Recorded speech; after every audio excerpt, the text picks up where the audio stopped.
آج ہم ولی اللہ موومنٹ شروع کر رہے ہیں اور یہ حضرت شاہ ولی اللہ سے منسوب ہے۔ حضرت شاہ ولی اللہ نے اس تحریک کو اپنے نقطۂ عروج تک پہنچایا اور شاہ ولی اللہ جو تھے وہ 4 شوال 1114 ہجری میں پیدا ہوئے اور یہ تاریخ بنتی ہے 21 فروری 1703۔ یہ وہ سال ہے جس کے صرف 5 سال کے بعد آخری طاقتور مغل بادشاہ اورنگزیب عالمگیر نے وفات پائی، اور عالمگیر کی وفات کے بعد گریٹر مغلز کا پیریڈ ختم ہوا اور لیٹر مغلز کا دور شروع ہو گیا۔ لیٹر مغلز کے اس دور کو مغلوں کے زوال کا دور کہا جاتا ہے۔ تو اس طرح شاہ ولی اللہ مغلوں کے زوال کا دور شروع ہونے سے 5 سال قبل پیدا ہوئے، اور آپ نے اپنی زندگی میں کئی مغل بادشاہوں کے تختے الٹتے دیکھے، حکومتیں خراب ہوتی دیکھیں، اور ہندوستان کی، ساؤتھ ایشیا کی پریشان کن صورتحال اپنے آنکھوں سے دیکھی۔ حضرت شاہ ولی اللہ کے فادر شاہ عبد الرحیم فتاوی عالمگیری ایک کتاب لکھی گئی تھی جس میں تمام علماء نے متحد ہو کر اپنے فتوے جمع کیے تھے اورنگزیب عالمگیر کے دور میں۔ تو شاہ ولی اللہ کے والد فتاوی عالمگیری کے کمپائلرز میں سے ایک تھے، اور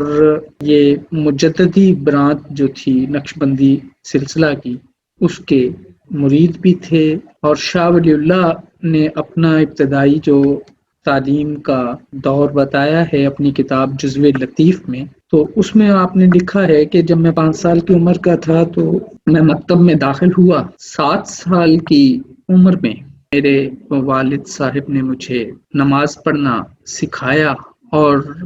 روزہ رکھنا سکھایا۔ پھر 10 سال کی عمر میں نے شرع ملا جامی پڑھ لی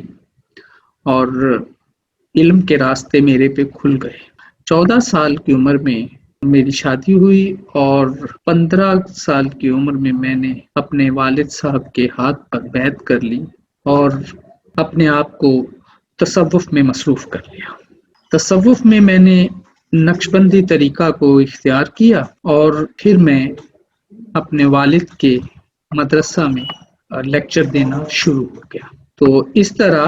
یہ بچپن کے حالات بیان کیے ہیں۔ اپنے والد سے حدیث پڑھنے کے ساتھ ساتھ شاہ ولی اللہ نے شیخ محمد افضل سیالکوٹی سے درس حدیث لیا، اور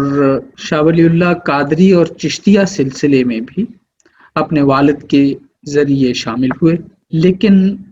زیادہ تر ان کا جو تعلق ہے خواجہ خرد کے جو سکول ہے ان کے نقشبندی سلسلہ کے ساتھ رہا۔ جب آپ 17 سال کے تھے تو آپ کے والد وفات پا گئے، اور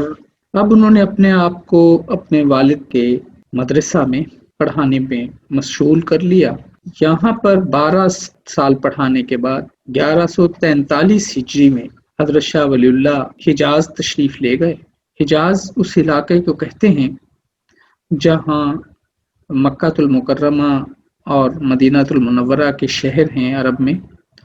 تو اس کا مطلب یہ ہوا کہ حضرت شاہ ولی اللہ مکہ اور مدینہ کے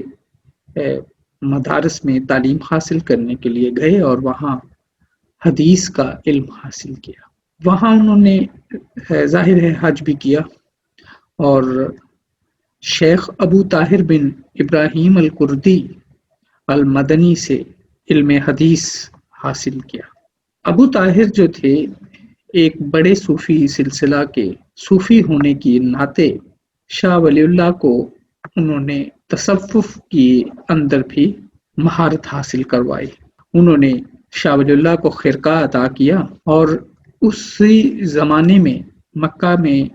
ایک مشہور عالم دین تاج الدین کلی حنفی تھے، یہ مکہ کے مفتی تھے۔ شاہ ولی اللہ نے ان کے لیکچرز اٹینڈ کیے اور ان سے صحیح بخاری کا علم حاصل کیا اور حدیث کی دوسری کتابوں کا علم بھی حاصل کیا۔ آپ کی کوششوں سے انہوں نے پھر 1731-32 میں یعنی 1144 ہجری میں ان سے سند حدیث حاصل کی، ایک اور استاد جہاں سے شاہ ولی اللہ نے علم حاصل کیا وفد اللہ تھے، اور انہوں نے شاہ ولی اللہ نے وفد اللہ سے موطا امام مالک پڑھی، جو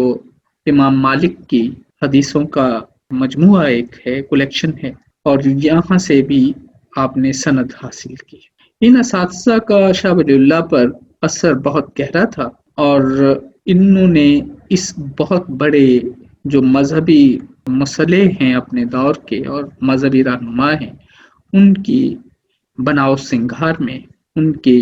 علم میں انہوں نے بہت حصہ ڈالا۔ شاہ ولی اللہ 1145 کے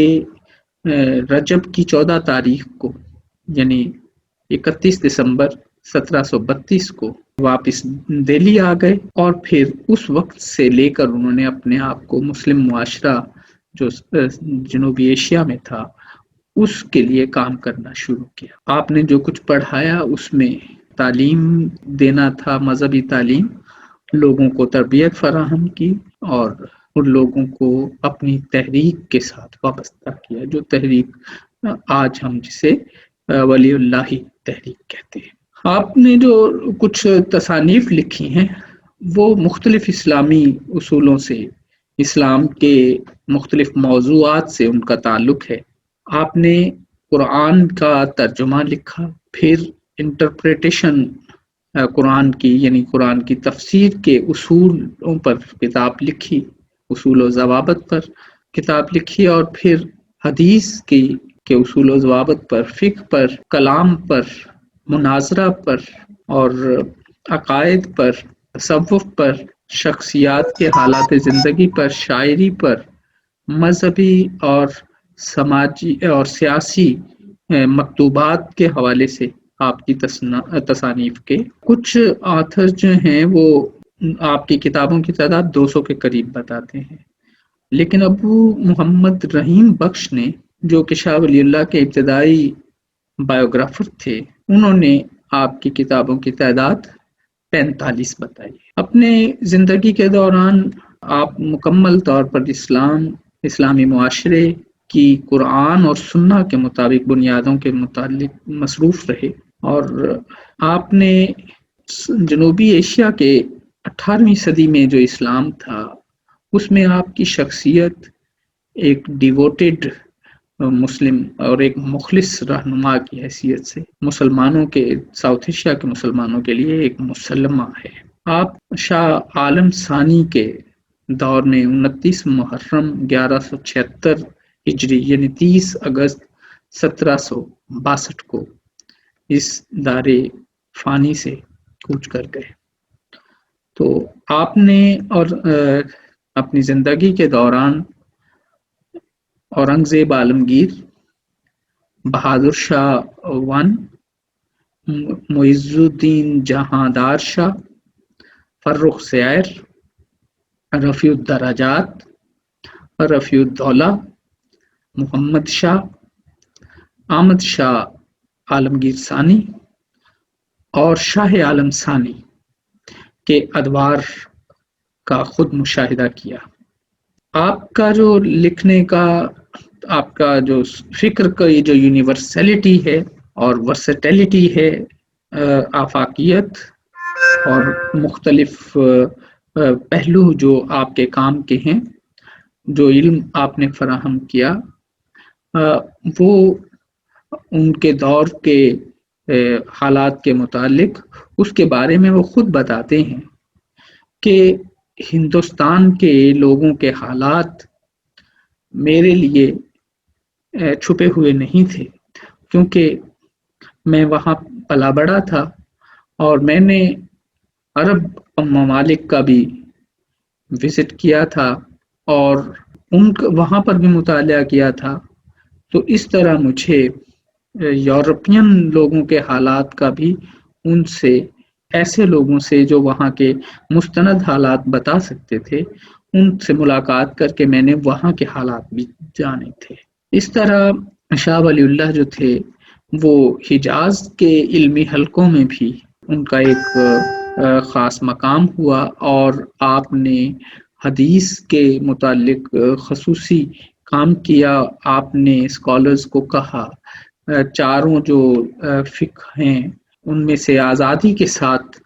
چیزوں کو اخذ کریں اور جو کسی ایک فرقہ کی تقلید سے گریز کریں. چونکہ نقشبندی سلسلہ کے آپ ایک بزرگ تھے،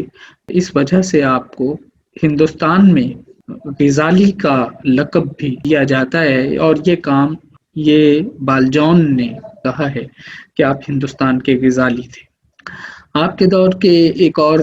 مفکر، ایک اور عالم جو ہیں، وہ شاہ ولی اللہ کے بارے میں کہتے ہیں کہ میں نے سارے زمانے میں پھرنے کا مجھے موقع ملا، لیکن میں نے شاہ ولی اللہ جیسا